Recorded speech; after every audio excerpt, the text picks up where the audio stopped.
What does it do? Snackers, snackettes, snack X's. It's your boy Gage. Sin is in the building. Yes, sir. Jokes is in the building. Yo, yo. And you are now tuned in to a special edition Thanksgiving version, pre-recorded Loading Snacks Weekly. Where we Yes. get together once a week and we talk about things that are happening in pop culture. And today,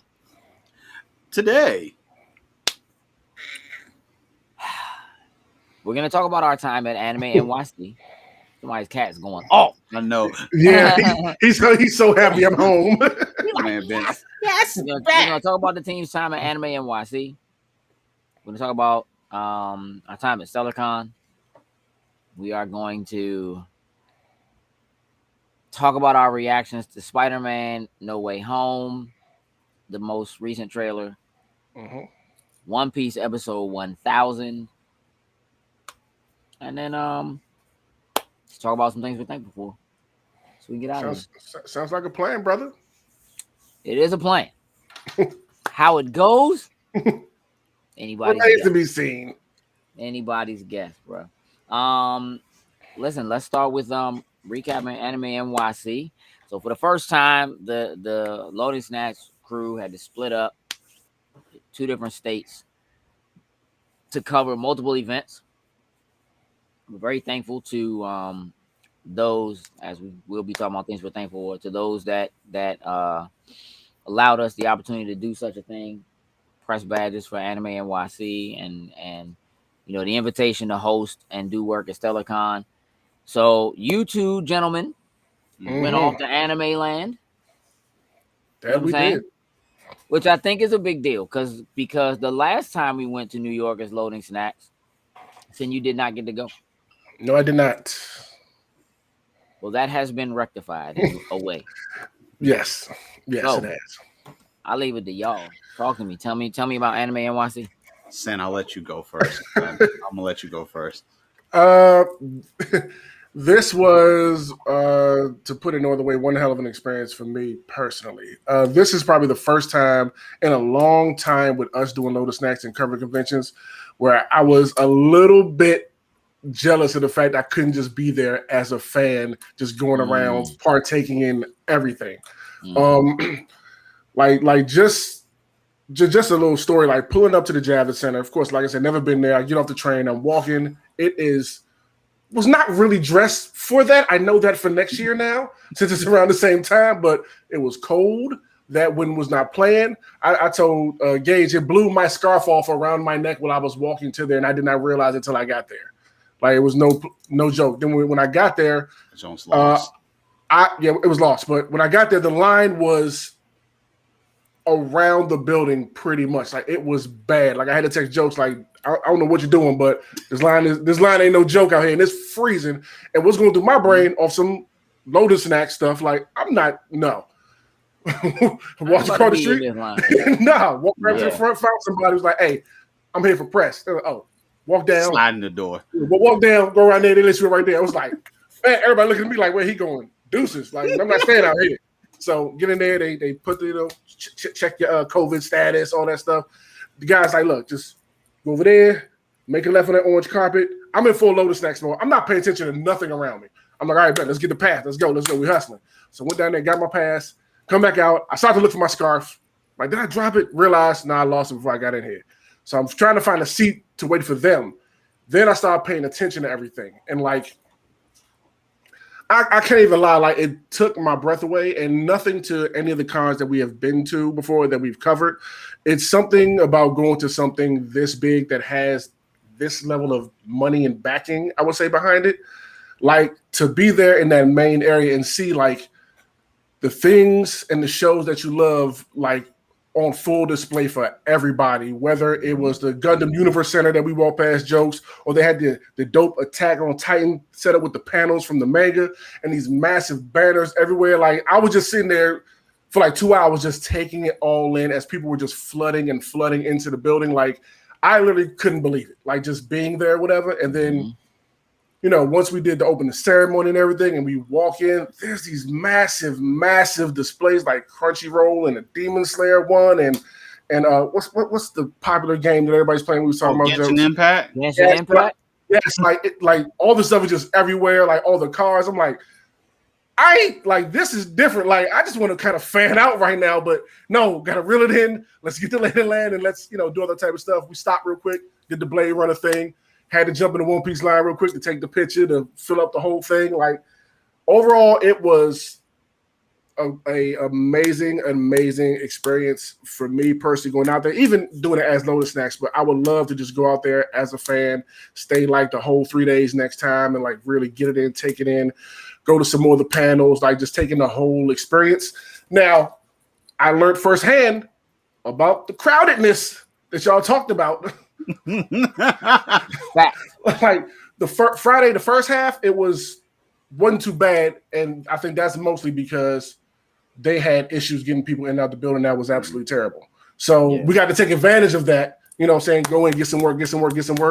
Then after a while, once they started getting the hang of it, getting people in there, like, it wasn't nothing you can do unless you just happen to catch somebody with nobody there that you want to talk to, like run in real quick, hurry up. But you had to be like a sniper with it. And that was so far and few in between.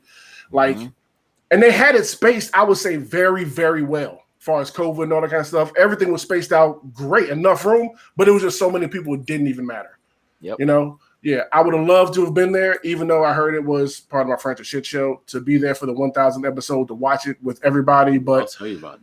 But it is what it is. You know what I'm saying? We went up there, with like month and a half, 2 months of kind of planning and travel and all that kind of stuff to put things together. Like, didn't really budget to make that kind of trip, so we just had to make it work. But overall, I loved it, and I honestly can say I cannot wait to go back next year and do it all again. It was probably one of my favorite, definitely one of my favorite experiences with Loading Snacks, doing what we do. So, and then press badges helped because we didn't have to wait for lines or like. Yeah, that's that. When listen, that right there is that when you like, yeah, man, I can't wait to go back next year. I really want to just go and and do it as a fan. Oh yeah, you want to give up that press badge, buddy? I gotta need that press badge again, but still, it was a great experience for me. Yeah, jokes. No doubt. You had the floor. Almost mirroring exactly what he said. Just from being at the Javits Center before, already kind of was expecting what was going to happen there. First off, the Javits Center is a beautiful convention center. Just with like the ceilings and everything, like when you first walk in, it's all glass. So you have the sunlight coming through. Like Sin was talking about, you have all these banners for like different anime and everything all around. The sun just bouncing off of them. Things, it just looked amazing as you walked in there. The lines, the amount of people that were there was absolutely insane. I mean, these are people that love AnimeNYC and have not been able to go there for like pretty much 2 years now. Once you got in there, right as soon as you enter the front door, like you can already see all these awesome things on display. Like first thing we saw when walking, it was a Gundam. So me, it was like it's a Gundam, and it's that same thing. Like it is like we went there as Loading Snacks. We always have fun with what we do, but there's that level that guys, we gotta stay in the line. We can't get too into everything because then we'll never get work done. But still being able to go in there and do our Loading Snacks thing. It's still super fun. We talked to a lot of new people. We ran into a lot of familiar faces that were there. We did manage to, at least we got into one panel. I will tell you, if you knew there was a panel that you were going to go to, you needed to be prepared to wait for that for at least an hour. At minimum. Minimum. It was bad. We pulled the trigger, decided to go to the Chef PK panel, and then as soon as that was done, we was like, let's hit the BlurCon had their panel, Hilton had their panel. Luckily, Chef PK actually ended his early because he was like, hey guys, let's just go outside to the takoyaki the truck and I'm just gonna buy a whole bunch, and we just gonna all eat it, especially if you haven't tried it yet. So we got out of there early, and we went over to try to get into the Blurred panel. Let me just hold on. Rewind. Run it back. Rewind. Let me just make sure I got it. Okay. Y'all left the panel early and went and ate. Nah. We didn't. No, we didn't go. We didn't go actually with them when they went to go eat the takoyaki. Oh, you Nah, nah. didn't go Yeah. do that. No, we Yeah. didn't go eat because it Oh, was like, no. Okay. because it ended early. It was like, yo, we can easily just get over here to the blur panel and get in here. So we got over Mhm. there, and of course, it was a line queued up. But looking at the line, it wasn't super ridiculous. Unknown to us, they had already let like a whole That one batch of was people full. in the room already. So we're like, okay, we get into the line, line's moving nicely, and we're like, oh yeah, we almost here. And then all of a sudden, everything just stopped. And they just looked at all of us and was like, oh yeah, this room's filled up. There's no standing room in here either. It was like, yeah, none of y'all gonna get in. So it was At like, first, it was like it's only standing room, but it was still moving. Then I guess standing room got filled up while we were waiting. And it was like, nah, that's it. Room's at capacity. Like it is what it is. And but a bunch of us had that to turn around and leave. was the thing for, I don't care honestly what panel it was. Like, people were interested in seeing almost everything that was going on there. Um, just like Sin said, the experience, being that this was our first Anime NYC, Yeah. me and you guys, like, we're familiar with the Javits Center. We kind of know what is expected with like something Mhm. this large. Even with that expectation going in there, this thing was absolutely insane. Um, I was happy and fortunate enough that we were able to go up to the counter. It was like we didn't even know about the opening ceremony. So that's the first thing when we first got there. We Really? did not know that they were actually going to do like Yeah. a whole thing. But then the guy, as we were walking, we were getting ready to walk into the main floor just to kind of get in beforehand, and so we could like just walk through while it was empty and get some B-roll footage of that. And Sure. the guy was like, "Oh, y'all press. Y'all need to go this way so y'all can be at the opening ceremony." So we just like, "Okay, Yeah. let's go do this." They're like, yeah, over here. Come on. We're like, okay, let's go over there. And like everybody just saw Wow. press, but yeah, just come on this way, go that way. So he was like, Hmm. "Bet." We didn't know this, so because it wasn't on the schedule because I guess it was the way it was designed. It was made for the press Yeah. because everybody else was just Got it. waiting for their back, still waiting to actually come in So there to be able to wasn't go through the doors. an email or something that came that said, "Hey, we No, doing." there was not an email to talk about the No. opening ceremony. Like, I've gone through multiple emails. That's a whole nother story. Um, Sure. with I'll tell you afterwards. But Okay. no, there was nothing about an opening ceremony thing. So for us to walk in and Wow. find out that, we was like, yo, this is prime opportunity to get recording of Yeah. this. Yeah, I saw it drop to the YouTube. Yeah, so it was like we were just like, yo, let's take this opportunity and get this, because that's going to be one thing. I'm gonna tell you what's funny. While Joe's is sitting there shooting the opening ceremonies, right? Like around 10 o'clock ish or whatever, it had two big ways you can go into the hall. So everybody's behind us waiting to go in, right? They wait for the speech and everything to be finished. But like I can see inside a bunch of people running like full speed, like across. I'm like, come on, black man here. I'm like, do I need to grab the bags and like get ready, like Yeah, get ready dog. to run, like? Yeah. And I'm like, no, I think they actually opened that opened Yeah. up that side with all those people, and everybody just haul ass. Just made a through it. beeline. It Yep. was serious. Like when we were at New York Comic Con, remember when I went to go get in line to get the Power Ranger stuff, they had opened the gates up and people just started flooding in. Like, imagine that times like 10. Yeah, because didn't they? I mean, I obviously I could be wrong, but I was pretty sure that like I saw that they seem to allow fewer people than normal, just because of COVID stuff. Like, you know what I'm saying? So like Mhm.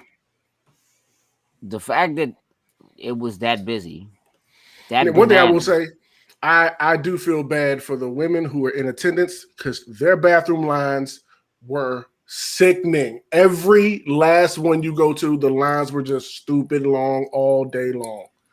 Were all day. there any like non-gender Nope, bathrooms or anything like that? just regular.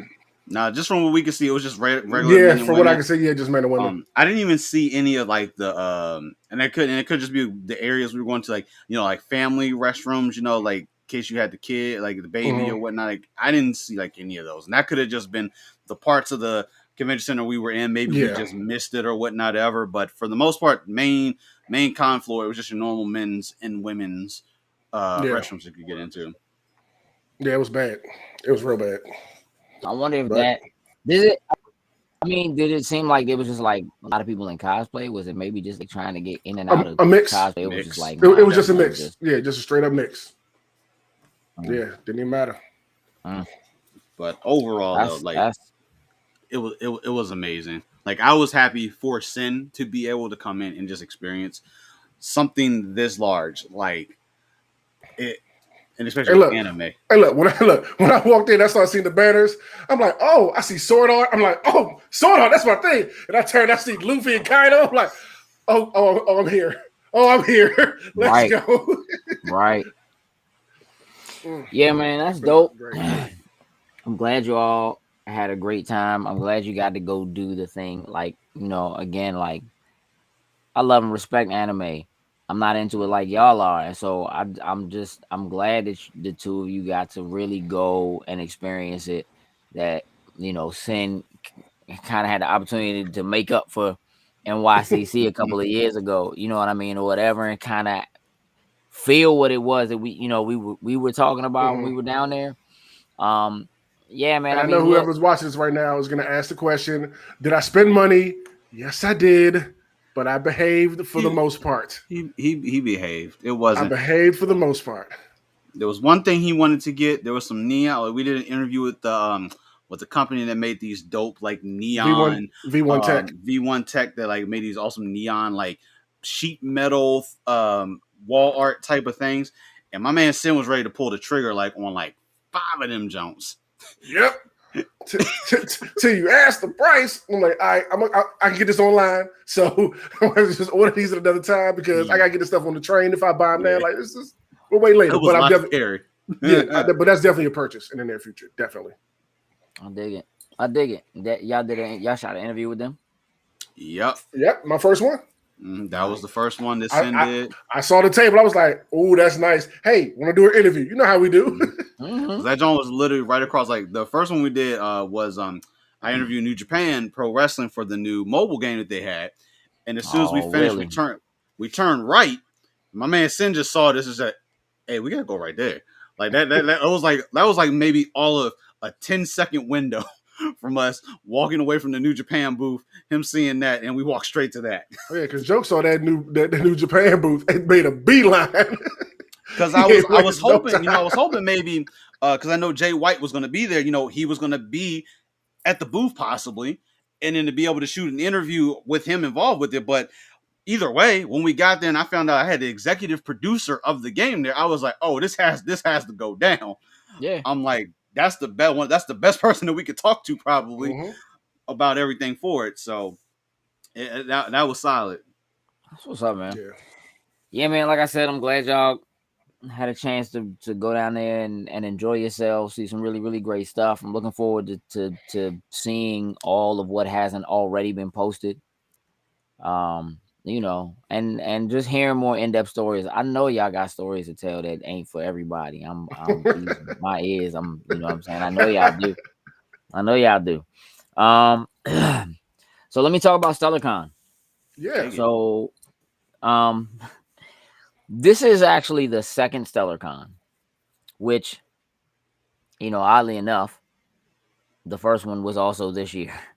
So it's a little different because you don't usually get that. Usually, Mm-hmm. a convention is once a year or what have you. But so the good folks over at Transcendent Events, Kevin Hawk and Holly, and the crew over there, just really great folks. Kevin extended the opportunity to come and hang out and host some things. And you know, having just done the first one only a few months ago, I think there was some concern, about whether or not people would be ready. You know what I mean? Mm-hmm. Again, because like it's like we just did one. Let me tell you something, man. People was ready. Okay. They was in there, bruh. You know, a lot of what they focused on was trying not to have a lot of the same things. They tried to Mm-hmm. mix it up and make sure that they got artists they didn't have the first time around or vendors they didn't have the first time around and have um special guests that they didn't have the first time around, so that people who did come to the first one, they came to this one wouldn't feel like they were just basically walking into exactly the same thing. Mhm. And they did a great job. They had live mermaids. They had an arcade, kids room. They were doing story time, tabletop gaming, all that kind of stuff in one area. Um, it's a really unique and neat setup because it's um it's at a school, and Mm-hmm. so the way that it's set, when people come in, they're walking above around the top of Mm-hmm. the center, so you can kind of actually look down and Oh, see okay. everything out on the floor and kind of get it like an idea, bird's eye view of what's going on. There are seats up there that people could see the panels. It's different because it's like doing the panels or bringing somebody up on stage to talk to them. There's seating there, but in a way, you're kind of talking to everybody because Mm-hmm. it's just open. You know what I mean? It's not like off in a room, tucked Yeah. away, or whatever. Um, so it was cool, man. I had a really good time, as I usually do. Getting out, meeting everybody. I was right there with the Charm City Ghostbusters folks right by the stage. Um, Laney, Fanny was there. Um, Sarah, Life of Cosplay, came and was there. It was awesome to have the opportunity, along with Kevin, to talk to Jim Cummings, who is known as the man of like 400 voices, voice of Winnie the Pooh and Tigger and Darkwing Dope. Duck, and just what I mean. And so the opportunity to have him on stage and to ask him a few questions and talk to him, watch people kind of go through his line and talk to him and like witness him do things like, spend like 2 minutes on the phone just like talking to somebody over the phone as Winnie the Pooh. You know what I mean? Like just really cool, really down to earth. Um, we got some great questions from the people in the crowd.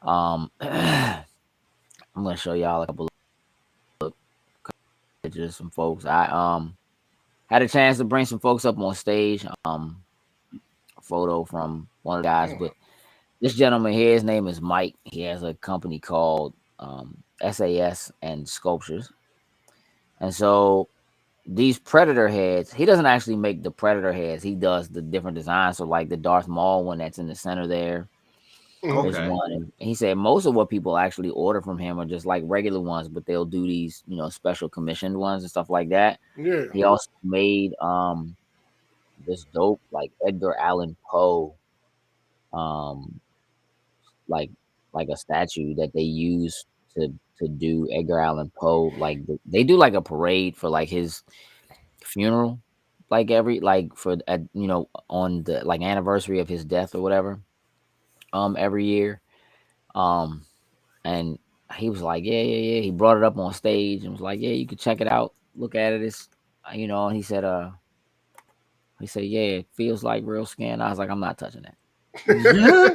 It's like, I'm, nah, you I'm can just good. keep that right over I'm good there. on I'm that, not. Playboy. Yeah, Right over there. I'm not doing that, man. Talk to the guys at DX Sabers. They make like like battle ready lightsabers Ooh. as well as display sabers. Really dope. Yeah. Like the way they do them, they design a hilt. They will do custom hilts, but they have the hilts, and then like the way they're set, they're USB rechargeable. You Ooh. can press and hold the button, and once you press and hold the button, so they basically put the battle ones that they make have like 10 different sounds. So like you can actually change it and set it if you wanted to sound like Luke's or Hmm. whatever. Like you can have that changed. The actual display ones they make, they do like 19 different setups and sounds or whatever for them. And like the button on it, you can press and hold the button, on it or whatever, it'll lock in place. And then once it does, you can just tap it to change the color of it. Mm-hmm. You know what I mean? To make it whatever color lightsaber you want and lock it back in place. Like And them joints Might have to get one up off of them. Yeah, they was clean, man. They had one they was showing off that like literally, there's a double that popped open into a long, man. Listen, yeah, yeah, yeah, they were dope, man. They actually running a Black Friday special right now. If you use the code DX Black when you buy anything or whatever, they give you like an additional saber, a bag for it, like a display for it. There's all this stuff that you get just for using that code. Yeah, I'm gonna have it's to go crazy. check out their website. Yeah, check them out. Yeah, we'll make sure you get that information. Yeah, but look, it was good to just, I'm gonna throw a couple more pictures up here. It's good to just see people that, you know, I hadn't seen in a while. Lainey and Sarah. We shot a couple of funny pictures or whatever. Good to see James. Duke and Doc, I, you know, had a good conversation with him about, you know, coming up to Ocean City in just under a month. I said, yeah, man, we got like a month. He was like, no, sir, we have 3 weeks. And like, okay. Don't play with me like that. Yeah. Good to talk with Magic Mike. You know what I mean? Spend some time with him. This was a shot from right at the end. So of course Kevin over there on the left side. The Spider-Man there was going by DJ Spider-Man. Listen, my man busts a whole breakdance. Busts a whole breakdance on the stage, right? He was one of the judges for the so him and Lainey and James were the costume contest judges for both the kids and the adult. The young lady that's in the middle there, in between Lainey and James, is named Alicia. Her name is Alicia Kaya. She's a violinist, and she went in between like 2 different sessions, and for like 15 minutes, just like jumped on the violin and banged out like dope, like Star Wars theme songs and Harry Potter theme songs on the violin or whatever. Like, she killed. Nice. Yeah, it was pretty dope. So again, it's just like Stellar Con is one of those things where it's like it is a convention. It's small and it's close and it's cool, but they're also like working to do things that are like different. You know what I mean? From what you would generally get, which is one of the things I feel like, you know, the Transcendent Events group is just really, really good at. And so walking around and talking to people at the end of the convention, you know, it's a little different. It's not like doing what y'all did over the weekend, which is what we normally do: go to a convention, just hit the ground running, just do interview after interview after interview. Like my entire day was basically spent on stage, either announcing something or introducing something or telling people, hey, go over here, or answering questions, or, you know, I did run up and down and grab B-roll and, you know, stuff like that. And again, I got to talk to some people on stage, which is cool, which is a lot of like what we do, because again, I was talking to people who, you know, aren't super used to doing interviews, don't do a lot of that kind of stuff, aren't really big on public speaking, but like, you know, it's part of our job to help make people feel comfortable. You know what I mean? When they do that. And so yeah, you know, made some really good new connections with some folks. And had a blast, man. And let me tell you what's funny. So I'm gonna show you something. Okay. So right next to the stage, right, the Charm City Ghostbusters are set up, right? So I think I know it. I know you know what it is, dog. I already know you know what it is. Oh, I was having fun with this one. I saw that. I just showed that.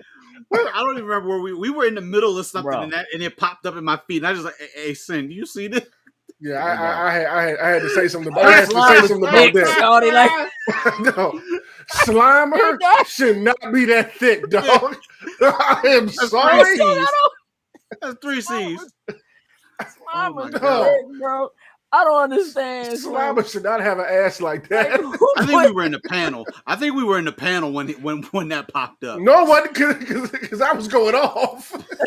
We were not in the panel. Hey, Slim. I could not help myself. I was giggling. Watch it out in these streets. I was giggling like a child. Like, who did that? Who sculpted that? On a ghost, dog. Somebody came with a dump truck. Ghost busting, bro. Got a dump truck on him. That joint was hilarious. I just, you know, like, when you come in, we getting everything set. Like, get on stage. I'm trying to just make sure things are straight. I'm, all right, we doing this at this time. This is over here. And, they setting up, putting the green screen up and all that or whatever. They bring the table over, right? Slimer's sitting on the table, right? They bring the table over and they bring, if in front of him, there's like a bucket with like fake ice and like wine bottles that, I say see like it. Charm City Ghostbusters or whatever on there or whatever. They bring the Slimer and Slimer's actually in like pieces, like his arms get attached or whatever. And so like I see them setting up, but again, like I'm working, you know what I'm saying? Like I'm just trying to make sure stuff is straight and what time we're doing this. And okay, I need to make this announcement at this time and whatever. And people are like, hey, we're doing a raffle. Can you announce it? Like just all that kind of stuff or whatever. And I turned, dog. Echo was just there. see all that ass.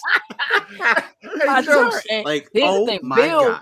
So Bill, the sound guy. So Jokes, you know exactly what I'm talking about because you know where the stage is set and you know where like the sound stuff is like behind it. So like where the stairs are that come down off the steps, Charm City is like right there. And so Slimer is like in between the steps and like where the sound joint is. So I turned and said to him, I said, hey dog, do you have to look at that joint the whole time? You back? Man, listen. Hey, Joe, every time B get on stage, he got to look at Slimer's donkey sitting right there the whole time. My God. Hey, dog, Becky, all these poor children that got to walk with their costumes past Slimer. Slimer got the fatty. That's terrible. Yeah, Stellar Con was a really good time. That's great, man. Just really, really, really good. People, again, walking through like after it was over, just thanking vendors for coming and whatever and having them say like, this was great. Like y'all know how to treat us. You did a great job. Even talking to like Lainey, afterwards and her boyfriend Woody, like just like the way that they talked about how they were treated, considering going to other conventions and like having a table and kind of what it's like and listening to people talk about like, yeah, you go to something like that and it's like you could be there for like 3 days and never see anybody that's technically like staff, you know what I'm saying, or whatever. So it was really cool. Again, Kevin and Holly, they work really, really hard, as does all of their staff. I am going to give a super special shout out to Caitlin because Caitlin kind of got dragged in to helping me sort of wrangle the line for the costume contest.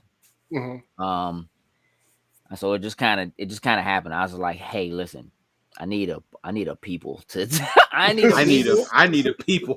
a people to help get this right in check because I can't do that and do this. But it was a really good time. Really excited to do whatever the next thing that Transcendent does, but definitely looking forward to Stellar Con. So now, Sin. Yo. One of the things that was an extremely important and big deal over the weekend was that One Piece. This one's for you, Marcus. One Piece has been continued. Has been continued 999 times. Pretty much. The 1000th episode of One Piece has at this point come and gone. Yes, it's Saturday night. Jokes. I understand that you didn't get to see it. Nope, I haven't crossed the line yet. I haven't gotten to them. But you were at AnimeNYC when they did a viewing of it for people and had to open up extra rooms and stuff. I understand. Yeah. So what I want to do first is I want to get what that experience was like for you, and then because you didn't get to see it, then I want to hear from Sin about how it feels to have followed this journey for 1,000 episodes. I got you. Where we are with that. So my plan was, since I wasn't fully caught up, but I wanted to be there because I wanted to be able to go get. They were giving away a coin, a special coin that was for the viewing of the One Piece 1000th episode. And I was like, you know what? That's probably going to be the look. I'm going to get in. I'm going to get the coin. And you know what? I'm just going to go ahead, go back to the hotel room and just continue my journey and watch the rest of it. All right. So hold on before you go any further. Hold up. Did you get a coin? No, I did not. No, I did not. Because I'm gonna tell you. Here's where I knew I was not going to get a coin. So folks had been lining up already for the One Piece, the panel to show it for at least 4 hours before the event was actually even supposed to happen. So at that point, I was like, "Ooh, this is gonna be something." Because originally it was only supposed to. I think they said 1,000. I forget the exact amount that they said, but it was a decent amount. Like it was a decent amount. But then when they started guesstimating, there was already like 400 and 500 people that were like already waiting. Like apparently the lines, like I know there was the main line, but because it got so crazy, they were starting to orchestrate lines in like random ass areas. And like I started just reading people's tweets and everything about where they were in line and all this. Like it was starting not to add up. So I was kind of like, I don't think I want to actually try to do this right now because this is sounding OC out of control. So the main panel room, which I'm guessing was that main room on the floor, they filled it, and they apparently told folks that hey, this joint is at capacity, and that's it. But then all of a sudden, they apparently opened up 2 additional rooms. Now I don't know the size or which rooms these were they opened. If they were like the ones that we were in when we went to the Chef PK panel, that panel room was a fairly decent size. It's a nice size, yeah. Not 1,000 people, but you could probably easily get like 100 people in there probably. But those 2 rooms literally filled up like that. Cool. So then started seeing people message about they had been waiting in line for hours only to find out that they weren't getting a coin.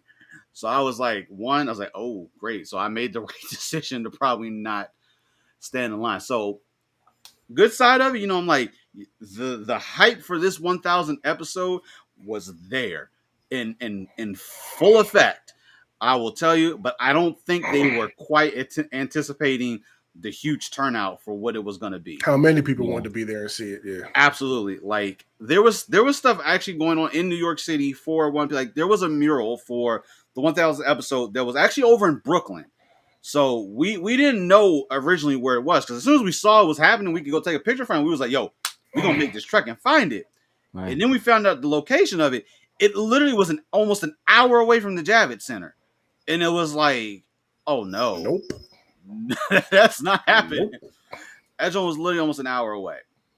But overall, I would say, I'm happy for anyone that was able to actually get in, share that experience with other One Piece fans. I do feel bad for if anyone did stand in that line and then didn't get a coin or didn't even get in. Like I know the crazy way because we saw also we were going to try to go to Attack on Titan had a panel, and we were going to try to make it to that, and that line literally was the whole main the whole bottom floor was just line. People were just sitting, and it was just like, let's go back to the floor and do some more interviews. Yep. Back to work. Like, y'all ain't just talk to the people in line and just, you know what I'm saying? Like, okay, what you waiting for? Why you waiting here? You've been waiting so long. Why would you wait in a line this long? Y'all didn't you're right. Y'all didn't but we was like, well, since everybody's here, let's navigate. It might be some room to maneuver out. Let's navigate the floor a little bit. And that still really wasn't the case. Yeah. But I will tell you though, just the turnout, the experience for it, absolutely phenomenal. I will just say the execution, shaky. But Sin. Yes, sir. Talk to me, brother. 1,000 logs, man. 1,000 episodes. We started this journey in 1999. Here we are, 2021. You know what I'm saying? My mother's birthday weekend, where I get the 1,000th episode of a journey I've been following for so many years that I love with all my heart. And it's an amazing and kind of a surreal experience because TV shows do not do this. You know what I mean? Whether it's a TV show or anime.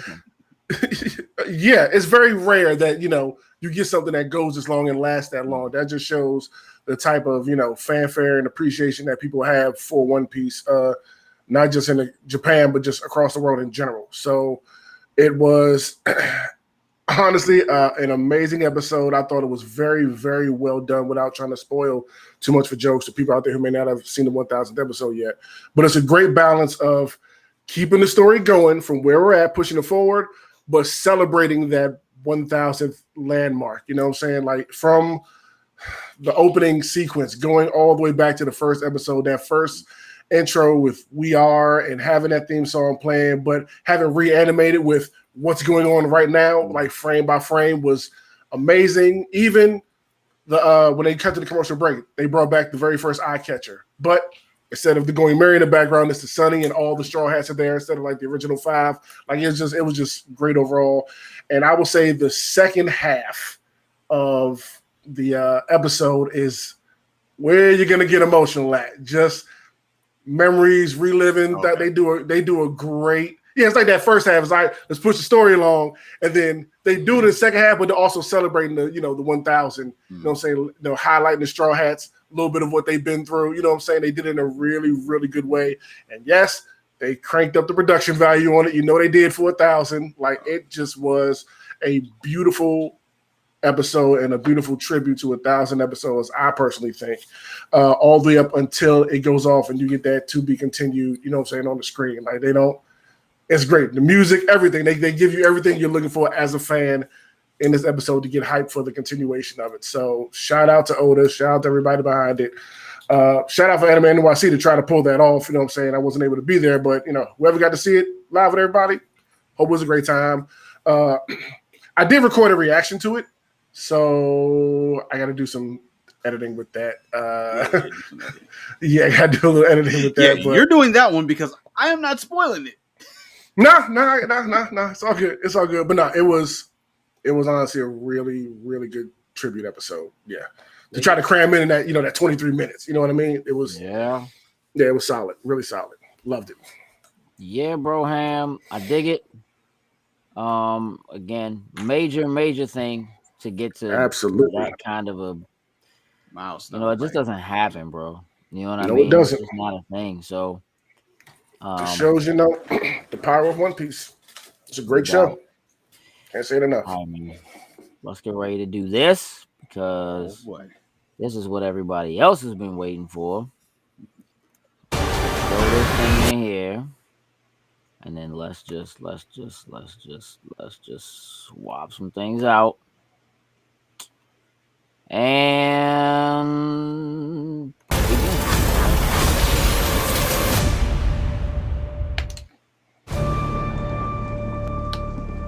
Ever since I got bit by that spider, I've only had 1 week where my life has felt normal. That was when you found out.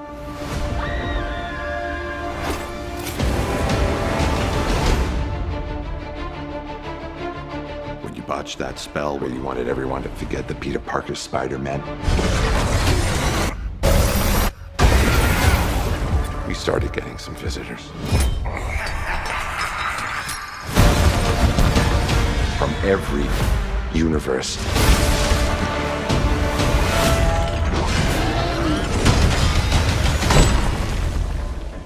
Hello, Peter. You're not Peter Parker. I'm sorry, what was your name again? Dr. Otto Octavius. Wait, no, seriously, what's your actual name? There are others out there. We need to send them back. So, Scooby-Doo this crap. All this is kind of your mess. I know a couple of magic words myself, starting with the word please.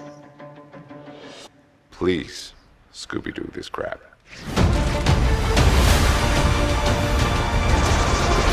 You're flying out into the darkness to fight ghosts. What do you mean? They all die fighting Spider-Man. It's their fate. I'm sorry, kid. Yeah, me too. Don't.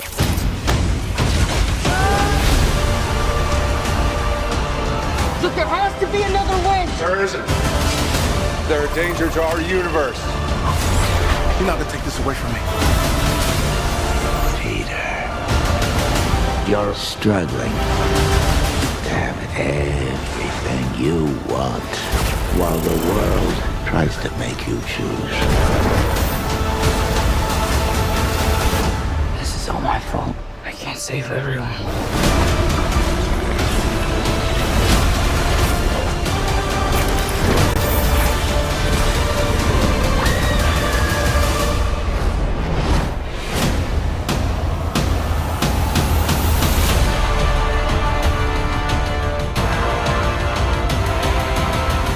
What's happening?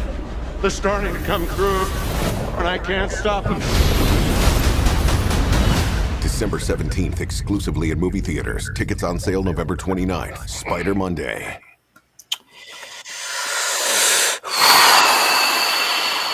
Okay, buddies. All right, Gage. Let you set it off. The floor is yours. I mean, you right. It's my floor. All right, look.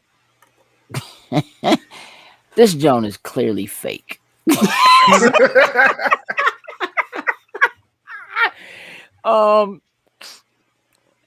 man, I'm gonna tell you what. This joint right now is easily shaping up to be the best Spider-Man movie ever made. Which I don't isn't necessarily like super difficult to do. Mhm. But clearly some things and some folks have been edited out of this trailer. Period. The facts. The facts. Here's the thing. And it's like it's given to you like in words, like he says, I can't save everyone. Basically, what that means to me is I can't do it alone. Mm-hmm. I'm gonna need some other spider people. You know what I'm saying? Is really what I feel like that comes down to. Now, whether or not that ends up only being Andrew and Toby remains to be seen. But you have to imagine that clearly if whatever he did to mess up that spell made it so that these villains who are supposed to die or were supposed to have died, and again, that can't be everybody because like Sandman didn't die at the end of No, Spider-Man I was 3. gonna say no, He he just did not. like blew away, you know what I'm saying, or whatever. The end of Venom also could mean that Venom in some way could also be helping him. Yeah. Yeah. You know what I'm saying? In this. So could be that we're also getting the other Tom, the Tom Hardy, not the Holland, in the closest thing to a spider persona as what he has. I think it's gonna be interesting to see how much of a part Doctor Strange really does play in this, because it seems really weird to me that like he's involved in it. There's this spell, and we botch the spell, and the first thing we do isn't reverse time with the Agamotto.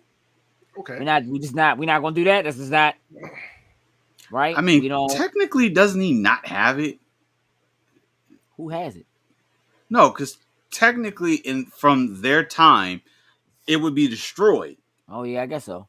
The time stone was destroyed, Yeah. but I mean, it's Doctor Strange and some other freaky Well, things would probably happen. you would but think he would do it.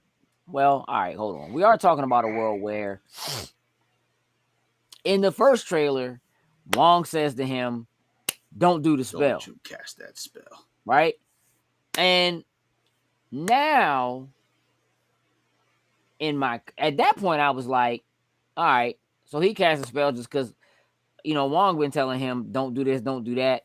You know what I'm saying? For forever. And my man's just like, making portals behind him and stealing books and, whatever else right behind him. But now I'm like, he might have just been like, hey, Wong, you don't get to go fake fights with Abomination and tell me not to do spells. Right. You know what I'm saying? Like, isn't that where Wong was going? You know what I'm saying? So, like, it's also super interesting to me that, like, it's Wong who shows up and addresses Shang-Chi at the end of that movie and not Doctor Strange. You know what I'm saying? it makes me wonder timeline wise where Doctor Strange is, what is going on with him, and how what's happening. Here's the thing. For all of the speculation there is about what spider people are going to show up in this movie and all of that, the thing that has my mind the most twisted is what is going to happen to Doctor Strange at the end of this movie. Because whatever that is what is giving us our multiverse of madness. Like, why is it that Doctor Strange, is it because Doctor Strange is off gallivanting trying to deal with whatever happened with Peter Parker that, like, Wong is all of a sudden, like, the step up and is the person who's showing up? Are you Shang-Chi? Come on, we got to go talk. And then Wong's in the room with Captain Marvel and the Hulk having a discussion about the 10 rings. You know what I'm saying? Yeah. Not that Wong hasn't been involved in that stuff for way longer than Doctor Strange is, but still, that dude is the Sorcerer Supreme. Right. You would know think what I'm would be saying? the one. So why is the Wong being the one to have these conversations with people and all that type of stuff? Right. So where is Doctor Strange? What is he doing? What is happening? You know what I'm saying with that? As far as all of that is concerned, that's kind of what this makes me wonder, because realistically, seeing the Lizard, Electro, Sandman, the Goblin, and there's another Goblin in this. There's another Goblin. Trailer. That ain't Right. no There's a second Goblin in this trailer who looks like Harry Osborn on his glider, from the old joints. Briefly. But could be a hobgoblin in some way. I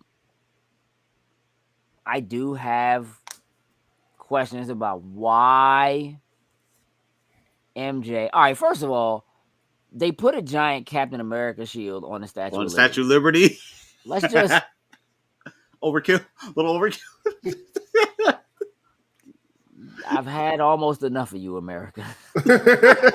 Just about enough. Like, Lady Liberty does not need your shield, bro. But then also, why is MJ on that scaffolding? Go home, man. I do not have know. no powers, bro. So unless somebody scooped her up, I'm about to say maybe she got kidnapped and brought her up there. But here's the other thing. Otto Octavius laughed at my man's name though to his face, bro. Gave my man a, like, what's your name? I'm Doctor Strange. Oh, we using our fake names? Okay, I'm Spider-Man. Like, you know what I'm saying? Like, straight up vibes out of that joint. Like, Otto Octavius appears to be in a position to want to help. That definitely seems like a thing in some way, which I find really interesting, because there is a part of me that wonders whether or not there's any inkling going forward, and if they are using this in some way to hint towards the possibility of a superior Spider-Man. Yeah. I could dig that. Yeah. I could dig that. Because if Peter dies in this joint. See, I read a thing the other day that said that they've been talking to Tom about like possibly doing more movies, but he's like apparently not convinced that they really want to do more. Feels like he's aged out. Like I mean, he hasn't, but like nowhere close. Like no, he hasn't. I think Tom has given, I think he's given us that great beginning time frame, the younger Peter Parker, the younger Spider-Man that's inexperienced, that's learning things. Like, I would love to see him shift gears. Maybe we skip a couple years or something, and now my man, he's got stuff down pat.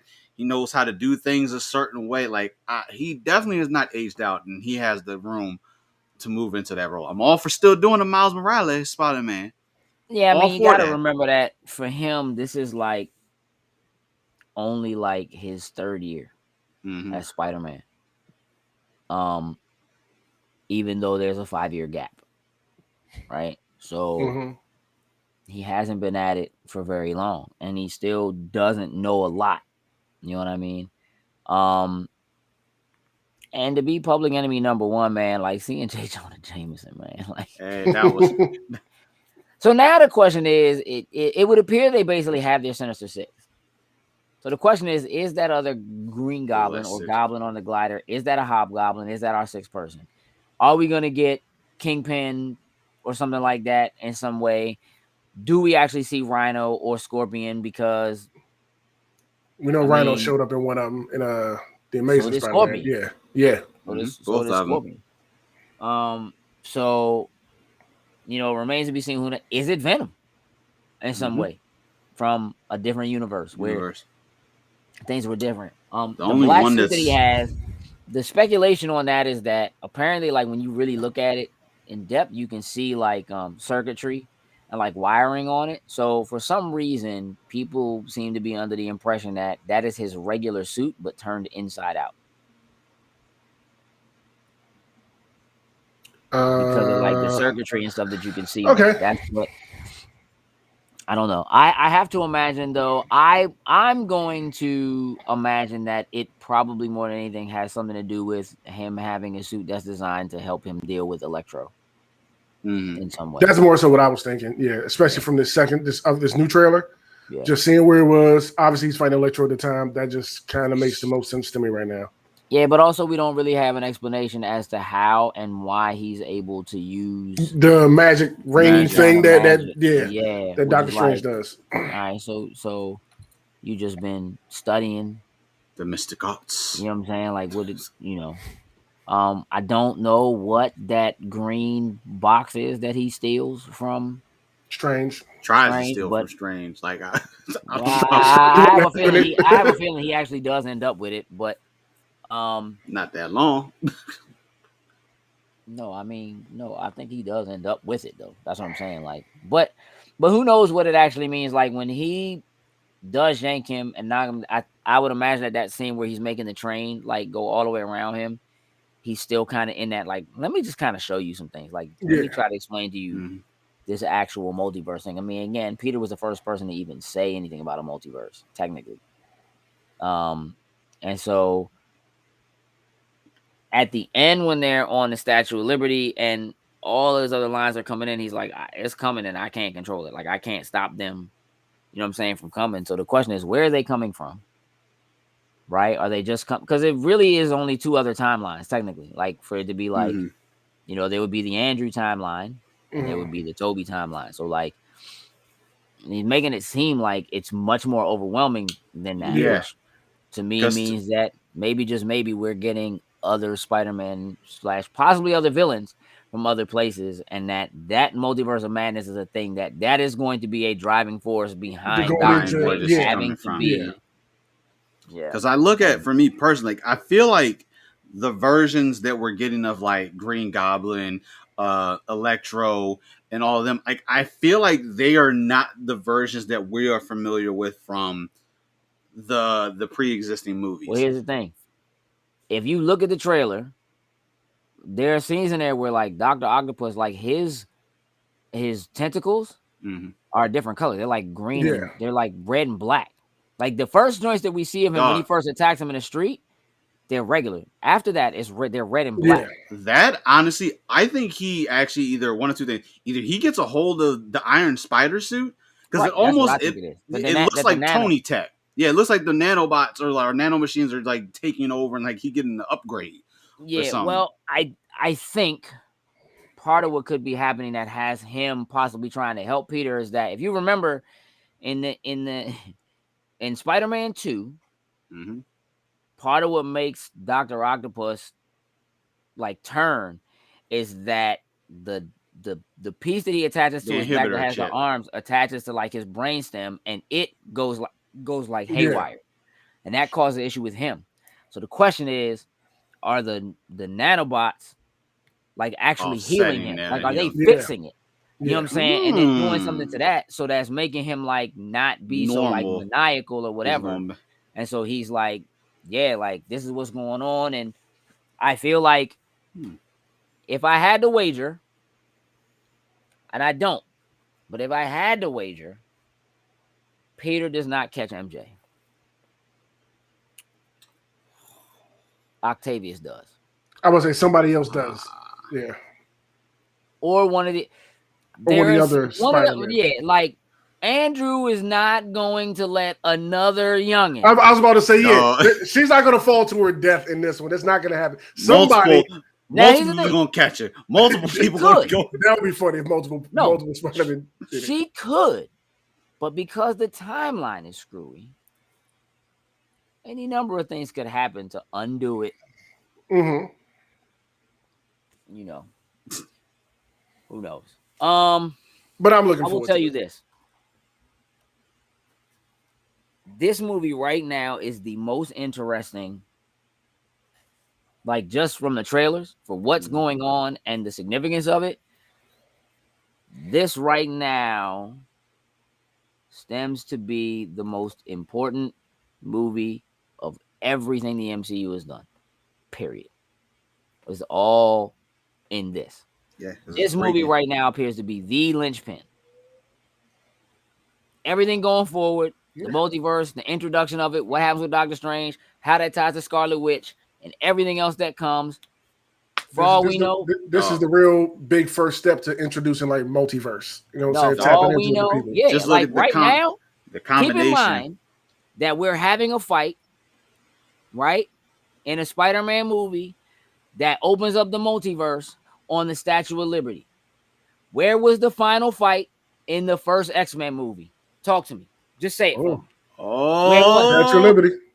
Oh, okay. They gonna cross Statue of over. Liberty. We're gonna see I'm that. just saying, like, there's a possibility here. Like, this trailer, this movie, what it is going in, it might not be none of that. But right now, it's the most exciting thing they've ever done in the world. Yo. Hey, and if you combine this on top of what's happened in Loki, like imagine if these two simultaneous events are literally happening like almost at sure the they same are. damn time.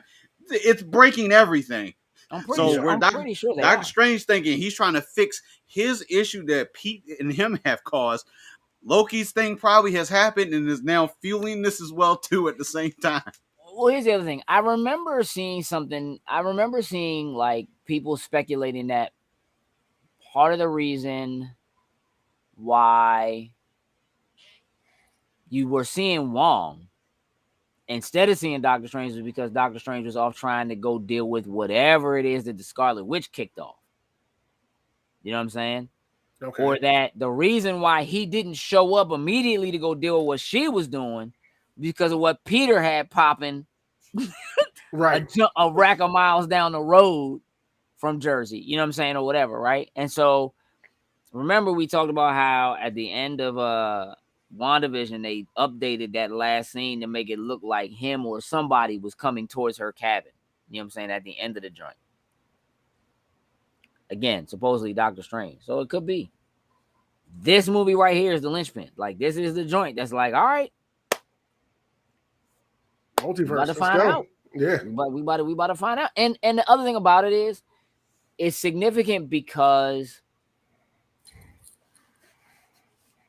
this is not supposed to be Tom's final film, but it's supposed to be his final solo Spider-Man film.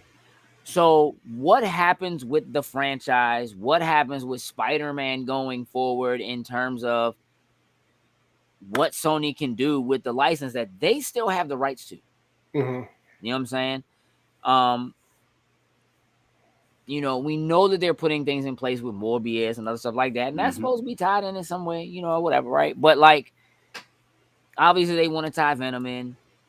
So again, are we introducing, not just bringing back and showing the old Spider-Man we got from the old movies, but are we introducing new Spider-Man, new Spider people to take Tom's place, to not necessarily take his place, but to be able to do movies that exist and are happening, but aren't necessarily tied directly to him, even if they are technically considered MCU because the multiverse exists, right? So it is it's a huge milestone in terms of what Sony can do going forward with the franchise, but more specifically with Spider-Man himself, even if that Spider-Man is not Peter Parker.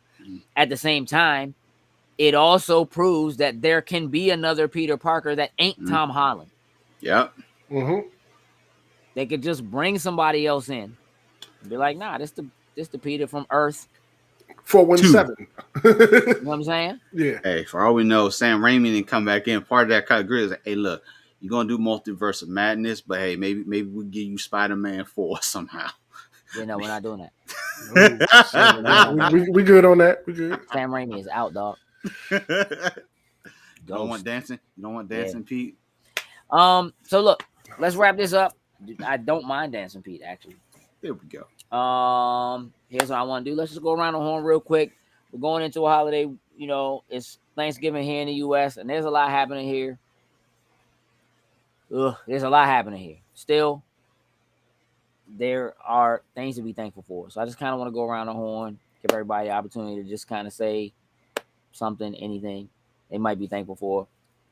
I will start by saying that I am obviously thankful for things like family, you know, and for health.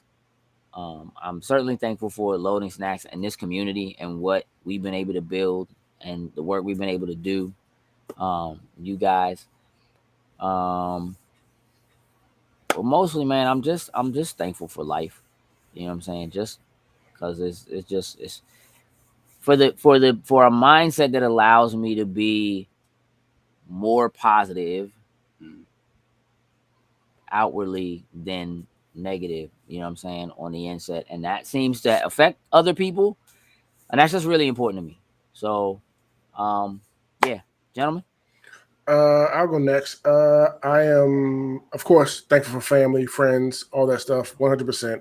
I am extremely thankful for being here for another year with all the craziness that's going on. And I'm very thankful for you gentlemen, just for having this platform, whether we're gaming, whether we're doing Loading Snacks, whatever, just, it is difficult being stuck in the house during a pandemic by yourself with just a cat. So without having some type of outlet, a social outlet or whatever, something like this, it could be scary. So I'm very, very 100% thankful for you gentlemen, all the work that we put in, and honestly, the fact that I was able to go experience something like Anime NYC, you know what I'm saying, this year. You know what I'm saying? So yeah, I'm thankful for us. I'm thankful. I'm hopeful for the future. And yeah, thank y'all. Cool.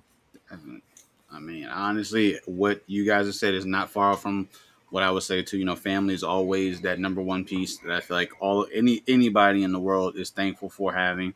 No matter who it is around you that you have, may actually be blood family, may not necessarily be blood, but they are a part of your family that you look at it for it. You guys are a part of my life. Like Gage, you've known me literally probably like half my life. Like, and there's nothing. Yeah, that's right. So what, like 5 years? Shut your mouth. Sorry. Honestly, you're right there as well too. Hey, listen, my man J. Robert Dean just typed right in this. He did right in Sin, you're right there as well too. Honestly, I didn't meet you too far off from meeting Gage. You know, I'm thankful for you guys bringing me into Loading Snacks. Like, this has just been an absolute wonderful experience. Like, I don't know what I would be doing if not for Loading Snacks. Like, obviously, you know, I would be gaming, watching anime and playing Destiny. I get, yeah, you know, pretty much. I would, but it would be different. Just like Sin said, you know, having this outlet to be able to come on here, you know, talk to others, you know, we're always a safe space. So, you know, if anybody feels, you know, uncomfortable or something with this, I love being able to offer that piece to people to be able to, like, you can come to us, you can talk with us, you know, if we can help you do whatever. We create this outlet for people to come in kind of to escape the things that are happening in the world, you know, just being able to know that even changing one person, you know, being able to watch what we do, just puts a smile on their face. And then giving it to, you know, sharing with a friend of theirs, like, it's just empowering, knowing that is actually a thing. I'm fortunate enough that we can go to, you know, the Anime NYCs, like, we can go to these different conventions. You know, some people, unfortunately, you know, don't get the opportunity to venture out of their own area or whatnot ever. You know, I'm fortunate enough that we've built the community, the platform that has made us move forward in so many different strides. And you know, I'm just thankful that we can continue this journey along. The world seems like it's starting to come into a better light of what's been going on recently. You know, things change every single day. And you know, we can only take it one day at a time. And it's like, I'm grateful, just like Gage said, for life, and that we can just take this one day at a time, experience new things, take it on ahead, and figure out what we need to do going forward from there. Indeed. Yes, sir. I was like thankful for that. Thankful for the thickness. Hey, thick and it's slime. So real, dog. All right, Slime man. better watch his back. Listen, I want to say to everybody who's tuning in and watching, greatly appreciate you. We decided to do this one and put it in the can. You know, this time pre-recorded so that we could take some time for ourselves this week. You know, it's busy for us with Black Friday week and so forth. So, and it's a holiday, and we've worked super hard this year, and we're not even done. Like, we got so much left to do. So we have this coming weekend, we have our Loading Stacks Movie Club discussion about The Matrix. We have in about 3 weeks, so soon. We have Ocean City Comic Con and our panel there. So again, just a quick reminder, 12/11 will be at Ocean City Comic Con. Knocking that out. We're gonna be joined by our good friend Ghosty Muffin Cosplay. While we're there. You know, and then right after that, we got a couple of weeks. You know, we go to Christmas, and then New Year's, we got Popeyes and pajamas for New Year's, and then right into MagFest, and Yep. right into into CatchyCon, MagFest. right? Like it just, you know, This grind doesn't stop.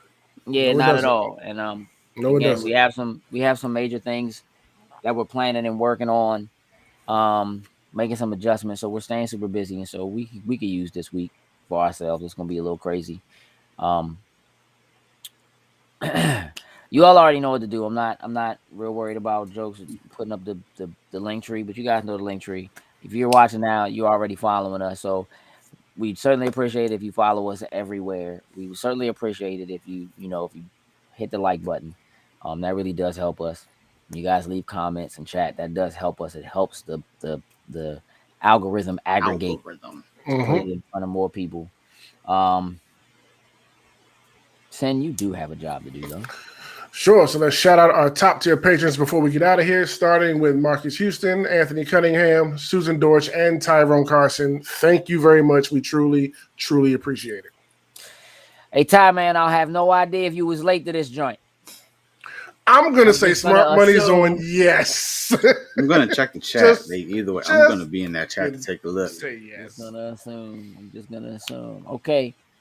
Listen, we hope everybody has a wonderful and happy and healthy Thanksgiving from us here at Loading Snacks. We are looking forward to seeing you next week.